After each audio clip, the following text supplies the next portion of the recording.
Okay, so we're in 1corinthians chapter 1.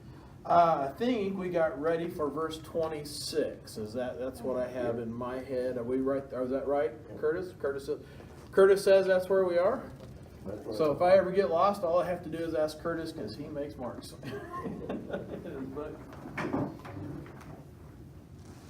He says this is where. Okay, so let's get caught up just a second. Paul has talked about our state and our status. He's also talked about this whole thing about baptism and who do we follow and is it really all that important?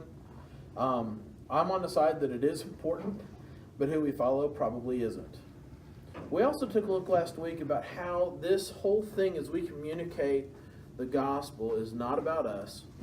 It's about, it's not about being eloquent. It's not about being wise, but it's about showing the power of the cross. And I think that verse 26 here is the illustration of how powerful the cross is. He says this, brothers and sisters, think of what you were when you were called. Okay?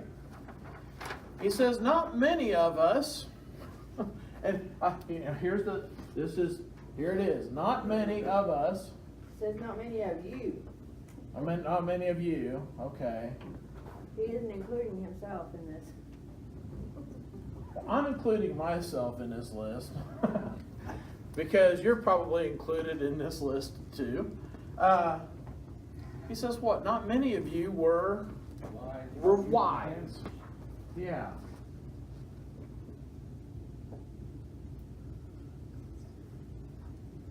Human standards. Turn the page. And not many of you were what? Influential.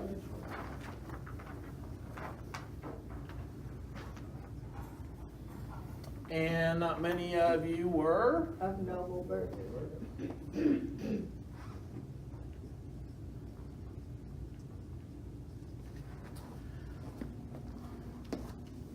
Now, if you take a look at this list,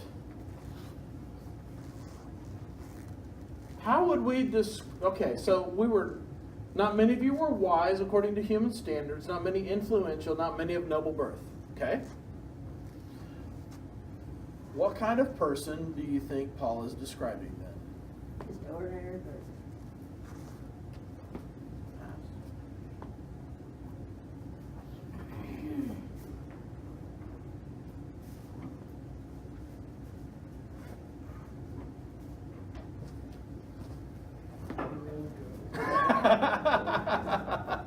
Just regular old Joe. Yeah. Here's the amazing thing. God did not make the Christian faith. It is not an elitist faith. Follow what I'm trying to say? My dad and I were in a conversation this week, and he said, the Bible still amazes me because I can read it every day, and I still find new things. And he said, another person can just read it in a hotel room and find faith to come to Jesus. Okay? There is this idea of simple faith.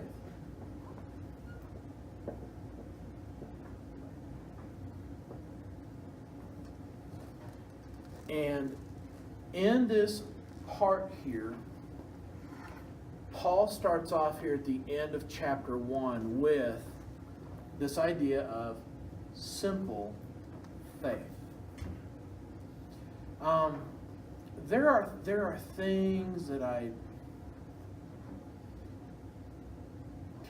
going to say this.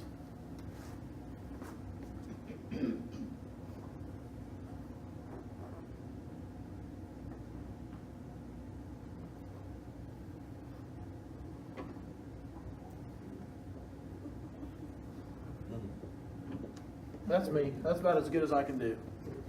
Okay. national symbol for. Crazy Larry. Crazy Larry typically does not live there. Okay. Simple Larry. Simple faith. The places where I go in my faith are what I call outside of this box. Okay. Let's today take a look at what is inside this little concept here of simple faith.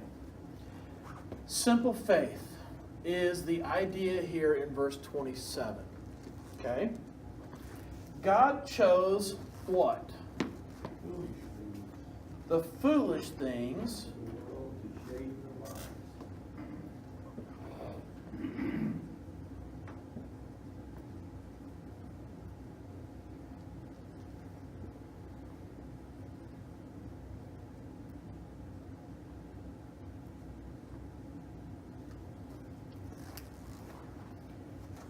I'm going to go way out on a limb.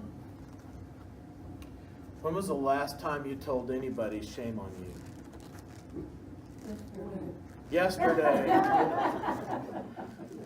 With the exception of Alice.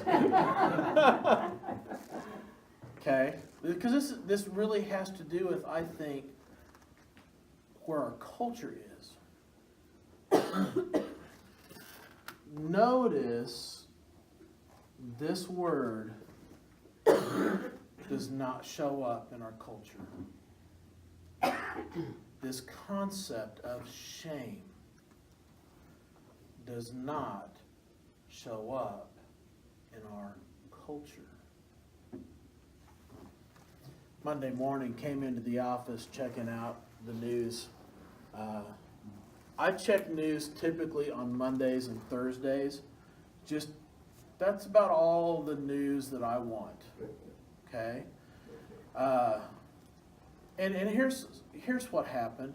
I don't know if you're a NASCAR fan, you probably saw this, but I guess Kurt Busch got out of his car after the race and went over and tried to beat up Joey Logano, and a whole bunch of people got involved, and Kurt Busch got a cut on the side of his head. I think maybe either from falling on the ground or from falling on the car, or just from somebody trying to get him out of the way.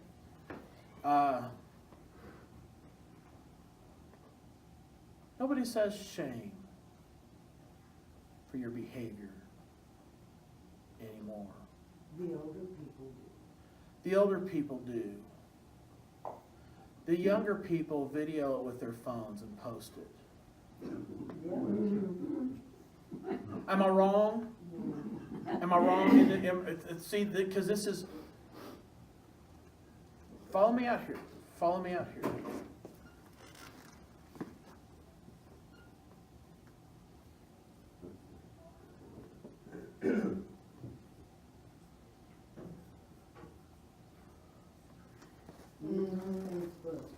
Shame goes to views. If you're doing something shameful and somebody catches it on video, guess what? It's going to be out there. And the more stupid and the more shameful it is, the higher likelihood I'm going to throw out there that it has an idea to go viral. I'm just throwing, I could be wrong, but this seems to be the pattern of our culture. Because when we do something stupid, or something that would be shameful, something that we would have done 40 years ago, okay? We would have tried to hide it. We would have tried to pay people off and say, don't tell any, we are not going to talk about this forever. And then everybody else talks about it forever. Right, but we would have, there's a point in time, 40 years ago, 100 years ago, this idea of shame becomes hidden. Yeah, don't shame the family, don't shame yourself. Yeah.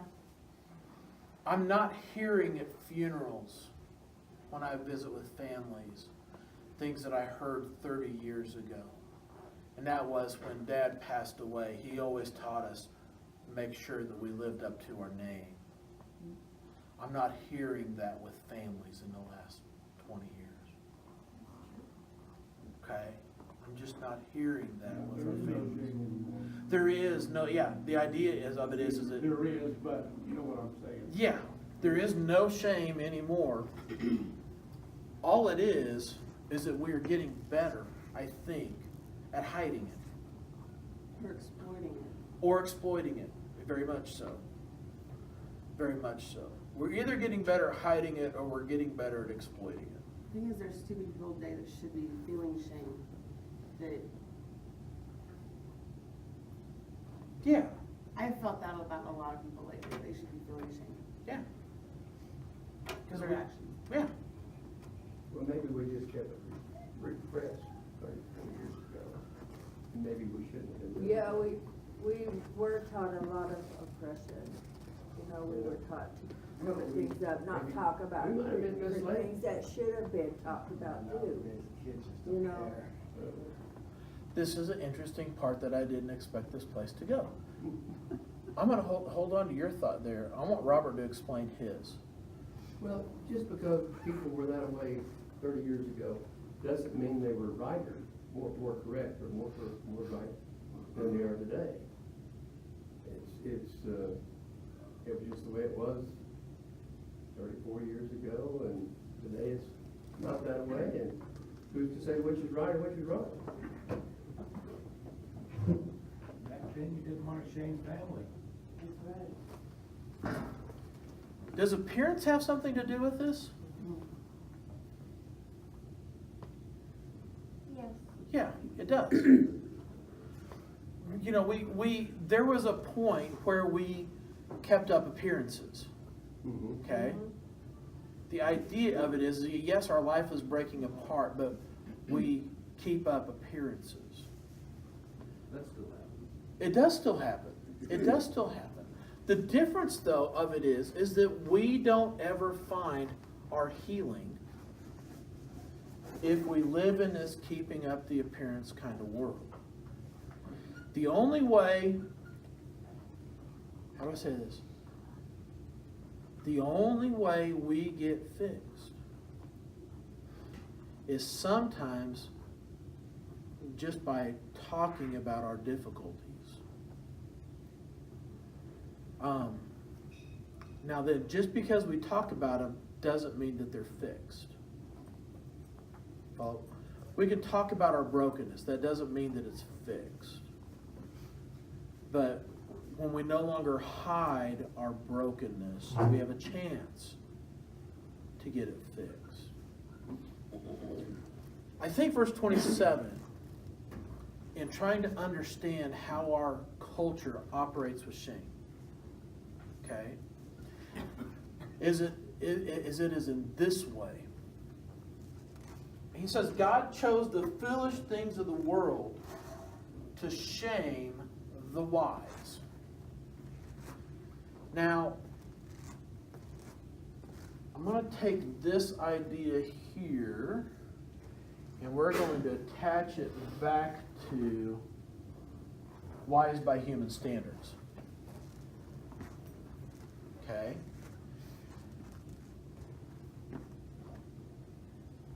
Have you ever seen somebody else's life and looked at them and said, my goodness, they're nuts? That's me, right? Has anybody taken a look at your life and said, holy cow, you're nuts? Probably. Don't know of anybody, but it Probably happened. Has anybody, No one's told me lately, yeah. have you ever had a conversation where you tried to explain your faith? I believe that a Jewish guy died on a cross and rose again. And they say to you, that's a little wacko.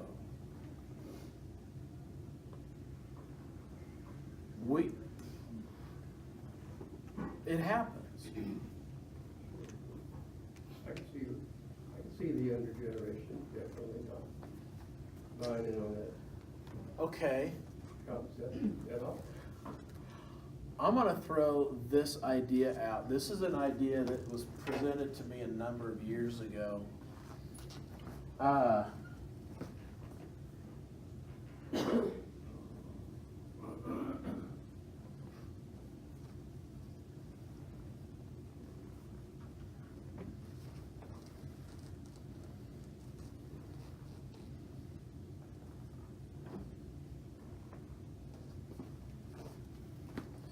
we can get educated out of our faith.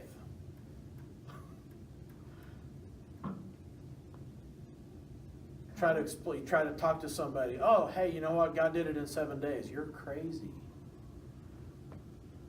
There is this idea of we can get educated out of our faith. A number of years ago, I was talking with a guy, and I laid out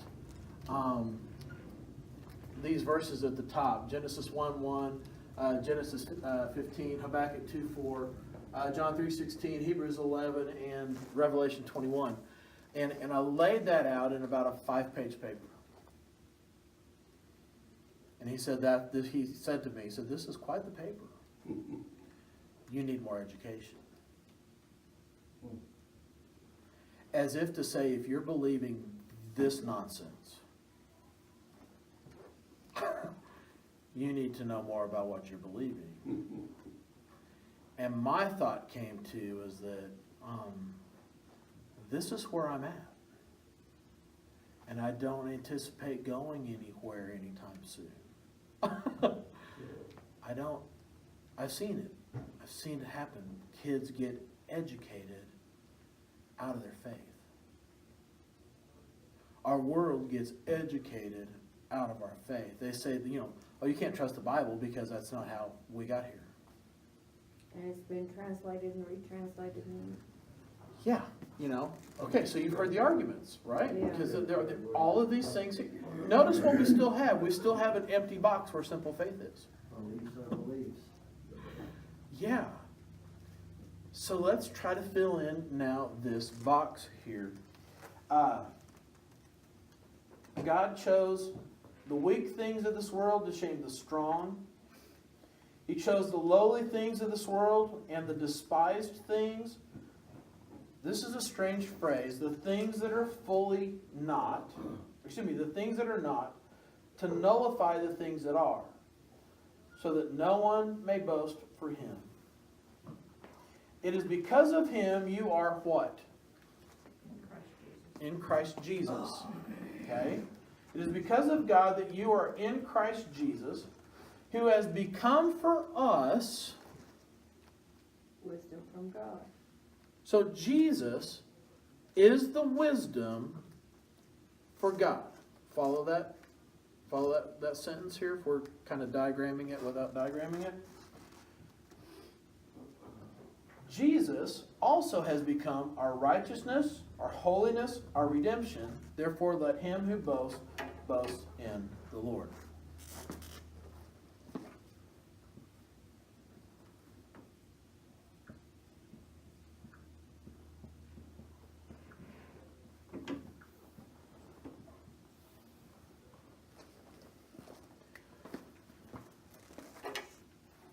Where we get ready to go here is the simple faith box. Is that Jesus is crucified and risen. This is how I fill in this simple faith box. Okay? Early on here in Corinthians, Paul fills it in there. Which is just Jesus crucified. He said, I preach Jesus crucified. And I'm going to go simple crazy, okay? Is that somehow you take the words of Paul the way he says them,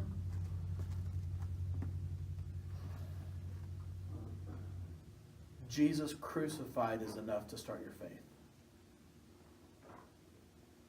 Follow what I'm trying to say?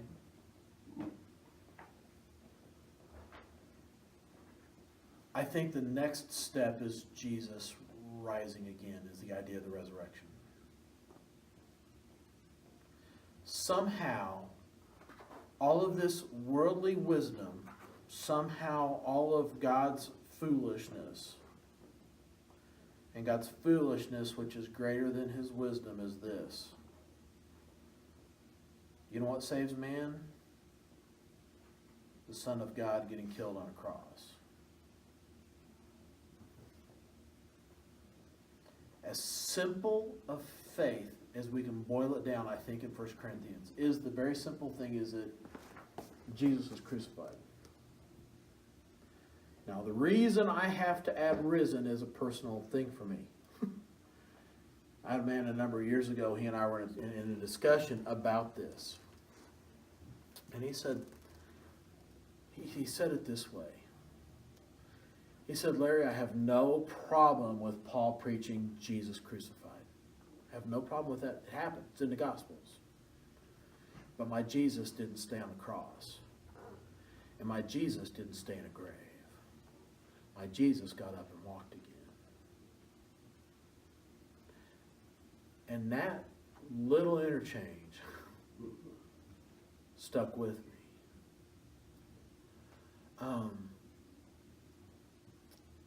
I'm not one for religious symbols. That doesn't mean you can't be. I'm just saying this is me personally. This is me personally. I'm not one for... You come to my house, I don't know if I could find a cross hanging up on the wall. I don't think we do. If we do, I didn't know it was there.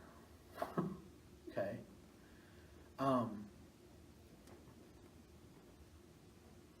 My grandparents gave me a little angel statue that I think I've gotten rid of. I think. This is really strange. I'm just letting you know this is where I'm at. Because my Jesus didn't stay on a cross. I have a hole in the side of my yard. I'm okay with holes in the ground. Isn't that, you're thinking, see, crazy Larry? I'm just telling you. That's crazy Larry. I'm okay with a hole in the wall.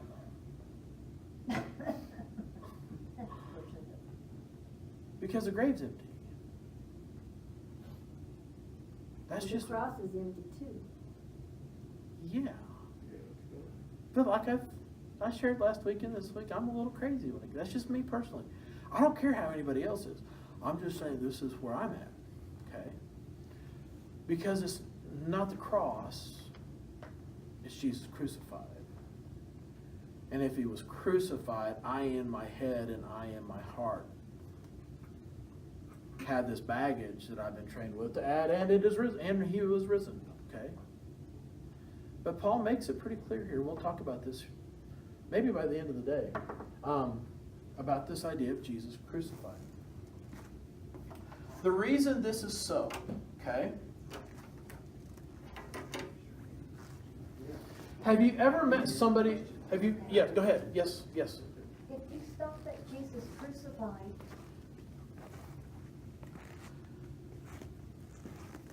I know, it sounds weird, doesn't it? he could have been anybody. There was no proof in crucifying him that made him God's son.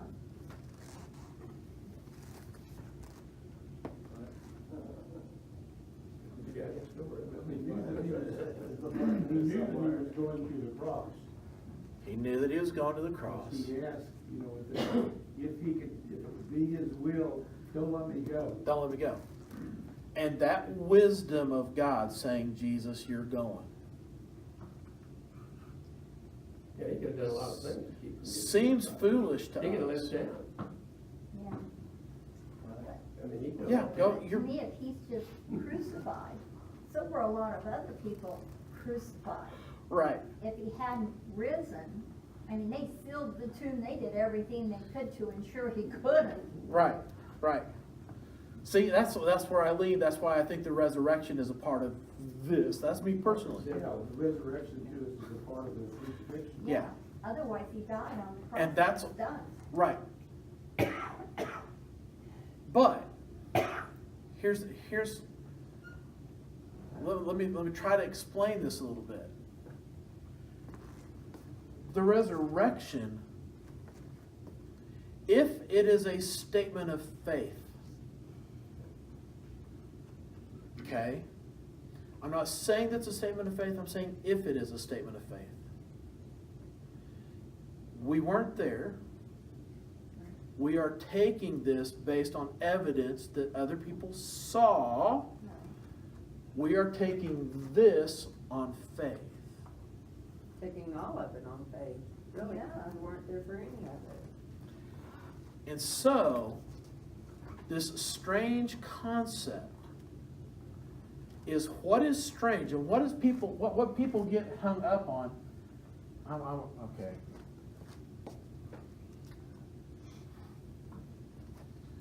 Does the crucifixion matter? Absolutely. Because without the shedding of blood, there's no forgiveness of sin. Yes, and that is in our world a crazy thought. If it had stopped there, would that have been enough? No, it would stop there. Anybody watch Survivor? Anybody watch Survivor? Handful. My kids, they watch Survivor. And I get it, it's a little out there. On Wednesday, I guess one of the teams caught a goat and a baby goat. And they said, I'm hungry, so we're going to have goat tonight.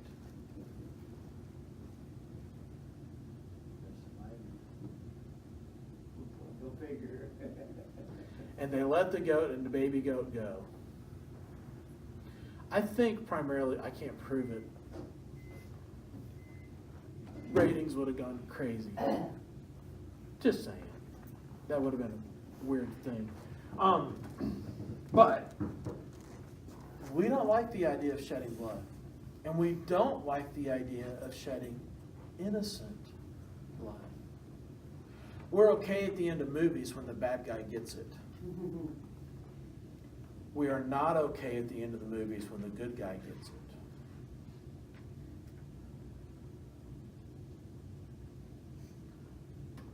This is what Paul is saying here about faith, is that the good guy got it.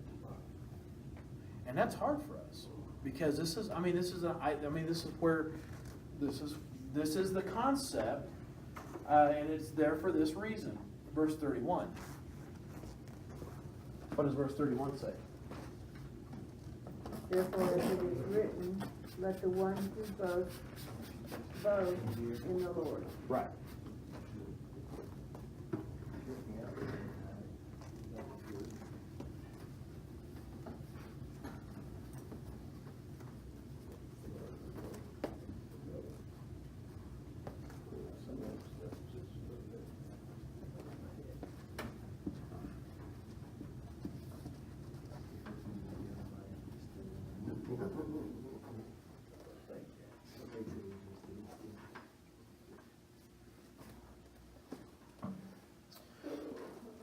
A number of years ago, I was working at a cell phone company in Indiana. And I was working third shift at night, and I didn't like working third shift. Telling people the reason your phone is shut off is because you didn't pay your bill. Would like to take payment right now for you, but our computers won't turn on for another 2 hours, so call back at 4 o'clock in the morning, Central Time, make a payment, we'll turn your phone back on.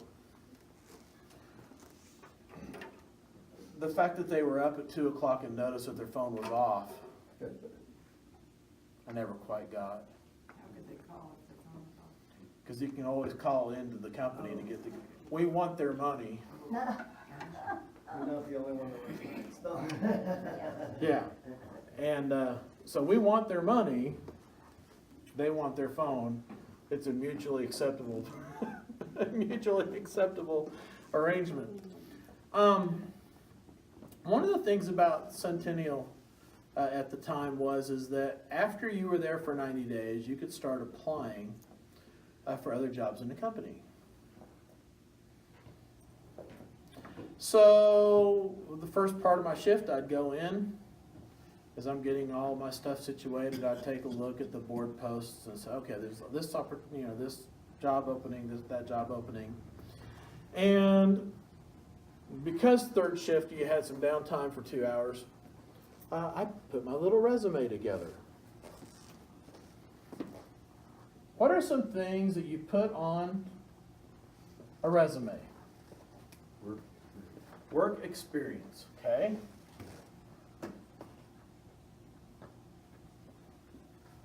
What else do we put on resumes? Previous position, previous.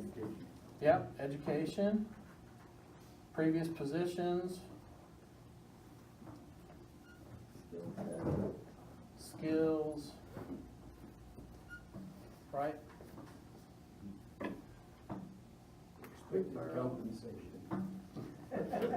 Robert's going right out there, isn't he? That should have been first. References. References.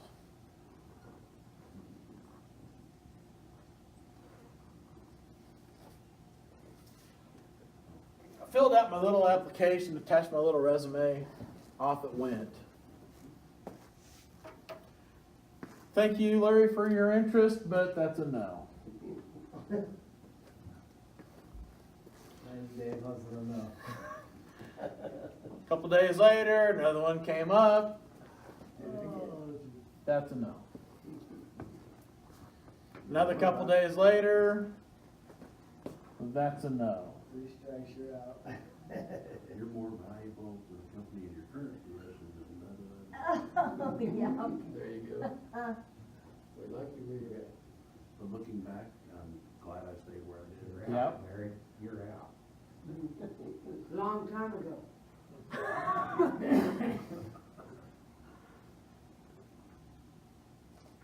No batting in that game, huh? 9 straight. Somewhere around application number 48. Oh, that's 38. Oh, golly. I got to do another set. There we go. Somewhere around application number 48, I get this call over to the corporate headquarters. And the assistant to the president of the company says, I need to meet this guy. Crazy Larry. Yeah. Take no for an answer, huh?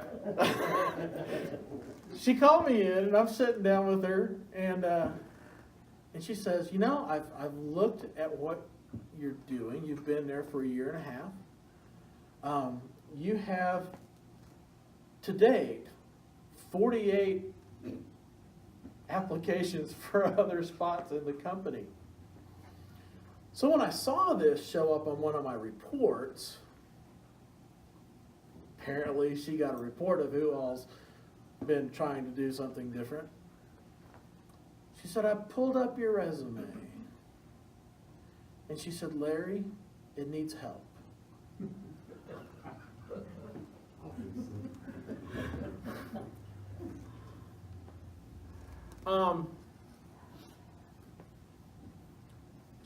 This was so funny. She said, tell me about all of this stuff. And I told her about all of this stuff that I had done.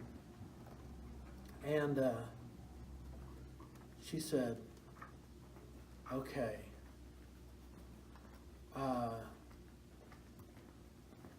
This is what she said. You are not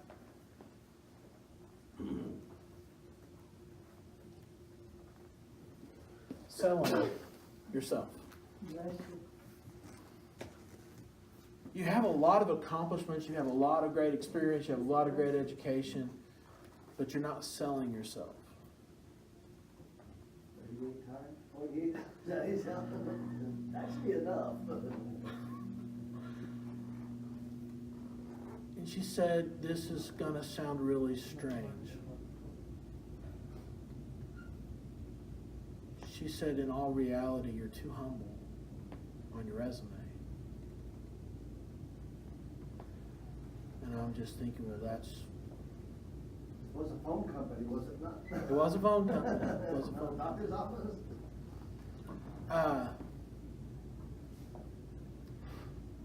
Now, she said, here's some. She said, there's going to be a position come open in 2 weeks. You redo your resume. You send it in for this position. Well, I listened to her.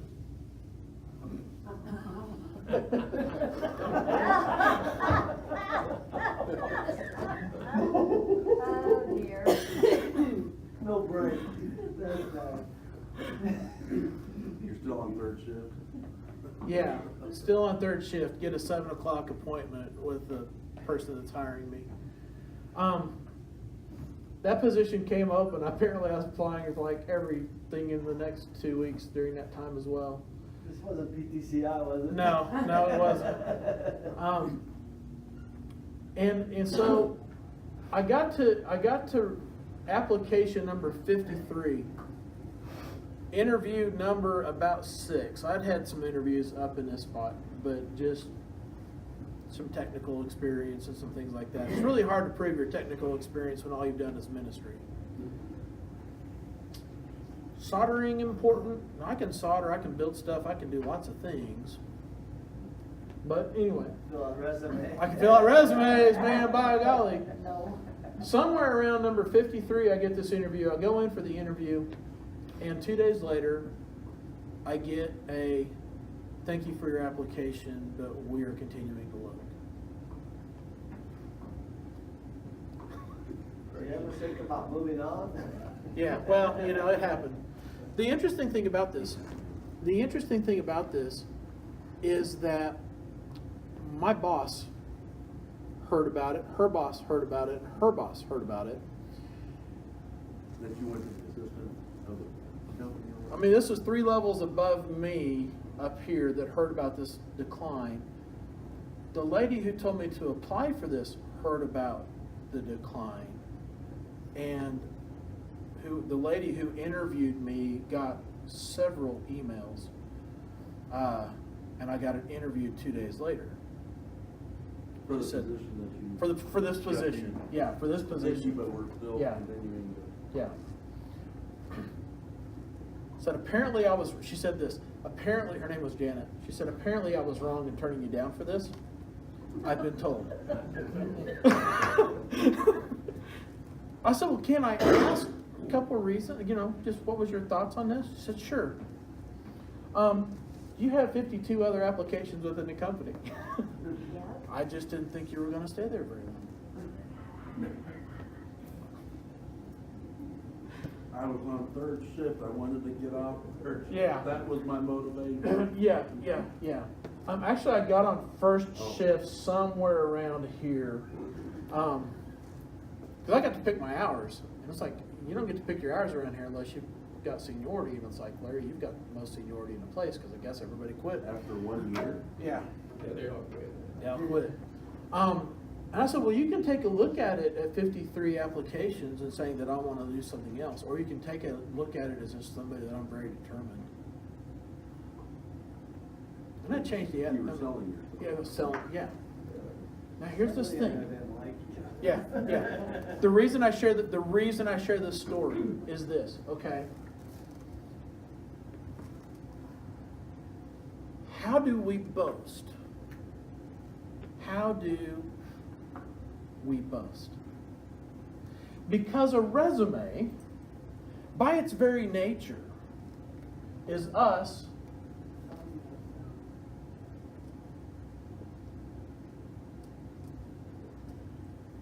boasting. Our resume, by its very nature, is us, oh, I'm the guy that you want. Really? I'm the guy that you want. Now, watch what Scripture here says.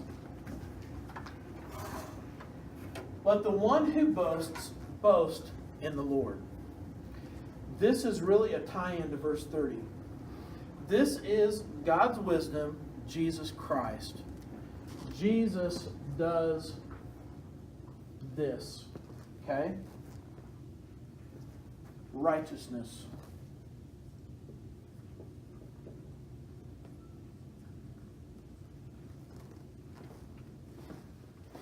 Have you ever thought about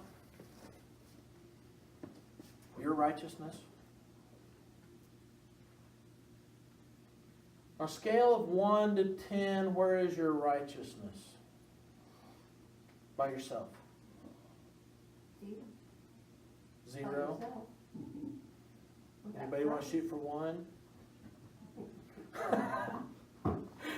See, I mean, is it? See, I'm asking the question, right? Right? Just a little bit. Maybe I can get just a little bit, right? Next thing on our list is that Jesus is not just our righteousness, he's also what here? Holiness. Our holiness.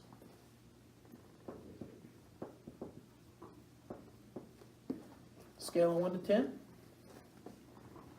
How are we on our holiness meter? Right below the righteousness. Right, just right below the righteous meter, right?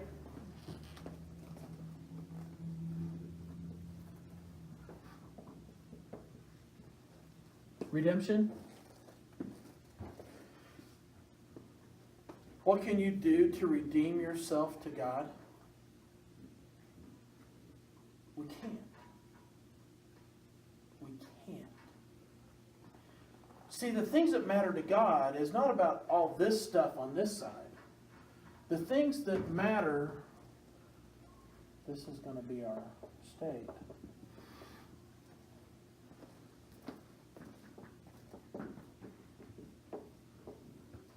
This is going to be our status. Do I have it reversed? I could. No. State can change. Status, yeah, I do have That that should be reversed. your status. Yeah. You think,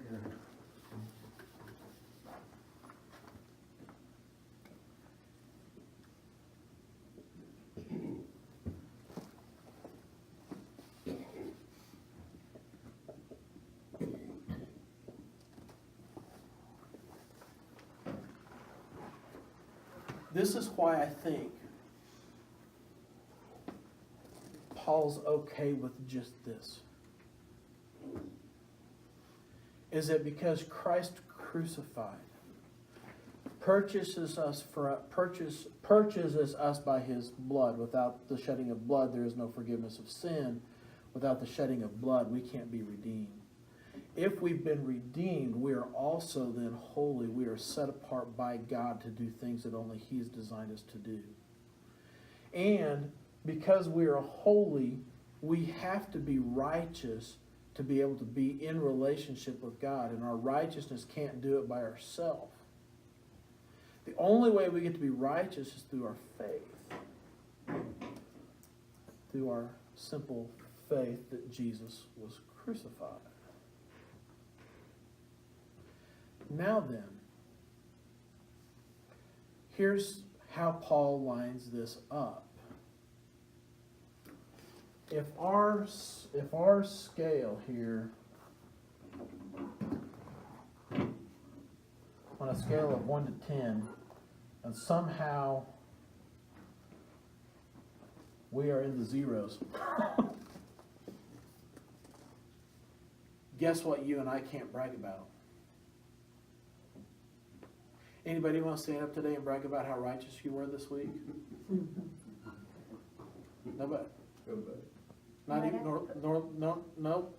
Okay. I'm Might sorry. have to put that shame word back up. Might have to put the shame word back up here. See, because the stuff that we do, we can't get here by ourselves. We can't get here by ourselves.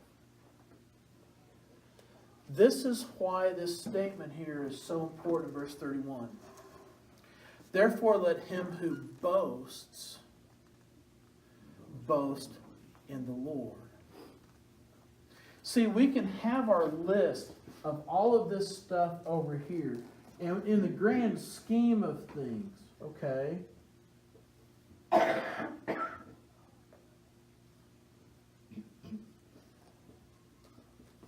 It's always less than Jesus. It's always less than Jesus. And so that when we think about the things that we're going to talk about, or we think about how do we communicate with people in our world, how do we talk about the good things that are going on in our life? We can talk about our resume. 53 times what? Yeah. Have you ever known somebody that's all they talk about is their resume of stuff that's going on in their life?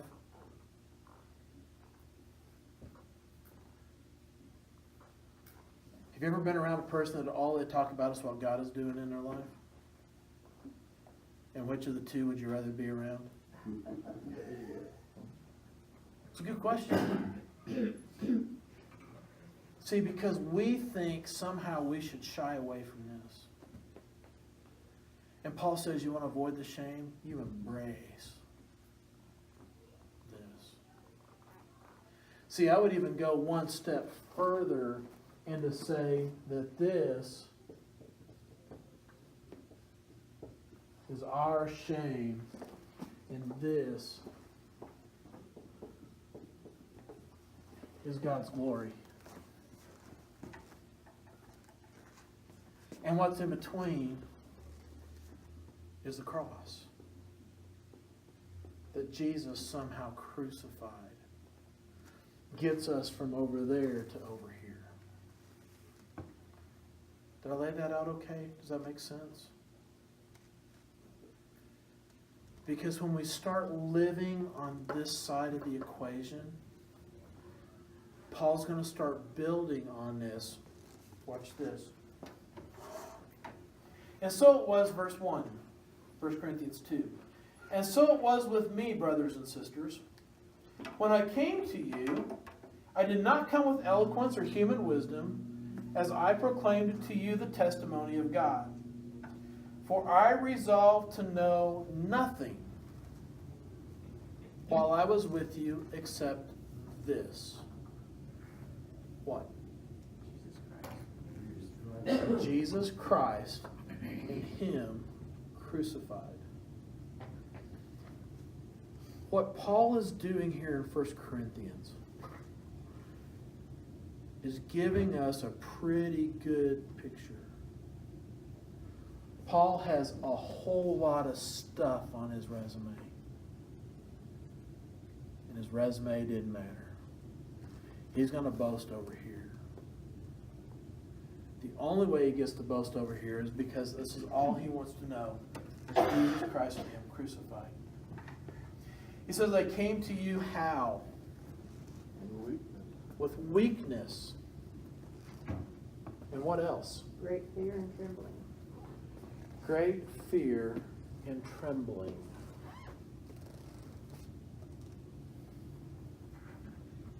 Paul shows up in weakness, great fear, trembling.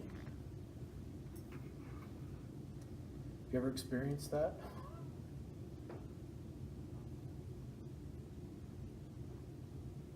You see, we hire people on their strengths. We hire people on their persistence. We hire people on their confidence. We hire people on their skills. And Paul is saying all of this didn't matter.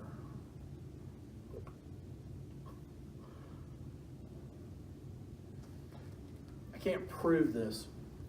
I can't prove this. This is just something that I've chewed on, okay?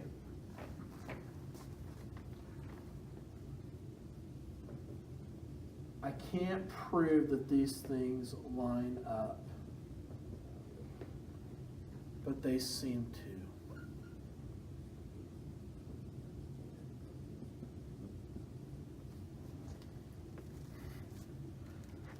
The counter to righteousness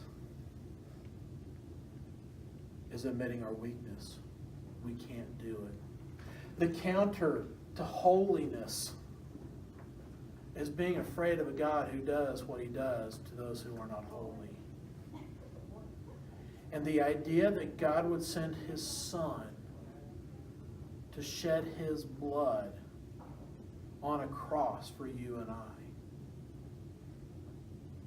The old song says it makes me tremble, tremble, tremble. Somehow we've lost, I think, in our, not only our church culture, but even in our worldly culture, these ideas.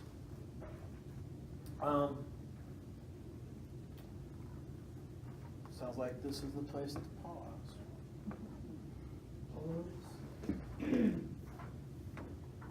I'm going to wrap this up because the clock says I got 2 more minutes.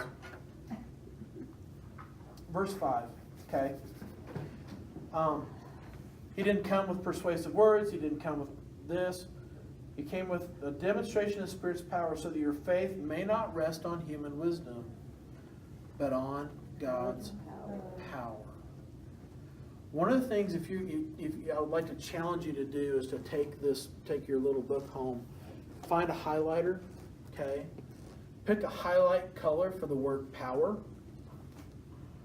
And as we go through this, use your highlighter to highlight the word power. It's an interesting little study to show where this thing shows up in God's power in this. So, all that being said is that God's power